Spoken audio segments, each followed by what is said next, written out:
जेहेतु कि आज रंगपंचमी अच्छी बहुत भल दिन अच्छी से आम शुभखुंटी स्थापनटा कलु आज पर आमर रामनवमी 2026 जी कार्यक्रम रोचे से गुड़ाक आम आज आरंभ करूँ। इथर तो बहुत प्रोग्राम रोचे सब प्रोग्राम तो आज डिस्क्लोज करें जेहेतु कि फाइनलाइजेशन प्रोसेस रे टाइम अच्छी बट दुई तीन टा जिनस अच्छी जोटा कि फाइनल अच्छी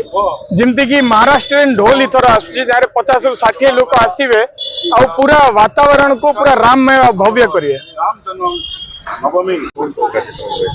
देखो तो साधारण विगत दिन जो आम जनरल मीटिंग होता से डिसाइड होता आज जेहेतु 8 तारिख गोटे भल दिन तो शुभकुंडी स्थापन दिन आज 8टा समय निर्धारित कराइला ठीक से समय आज शुभकुंडी स्थापना हो जाए। आज श्रीराम नवमी पालन बोलिकी 2026 बोलिकी काम पूरा पूरी स्टार्ट है बोलिकी देवपुरवासी को आम जनईदेवाई चाहूँ केमती शांति श्रृंखला रे वर्ष काम हम समस्त आह्वान कर आसिक मिशंतु सांगरे मिसिके काम करवा एवं श्रीराम नवमी को भलसे बने देखो विभिन्न प्रकार कार्यक्रम रही।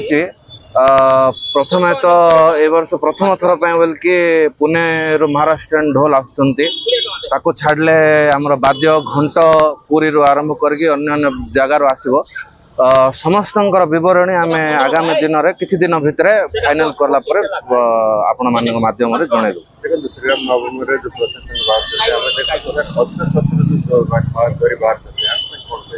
देखो तो मुझे माध्यम समस्त आह्वान करने चाहूँगी जे अस्त्र शस्त्र धरिकी बाहरतु ना गोटे वर्ष प्रथम वर्ष लोक धरिकी बाहरी पड़ते ता पर वर्ष ठू रामनवमी पालन समिति जयपुर लोक सर्वदा आह्वान करे धरिकी बाहर नहीं तापर लोक संयमता रखिंट से जिनस को पालन करके आसी आम एडमिनिस्ट्रेशन आरंभ करके साधारण जनता सिक्योरिटी बोलिकी निज निजर सिक्योरिटी बोलिकी आम से जिनस करने बोलिकी बाध्य।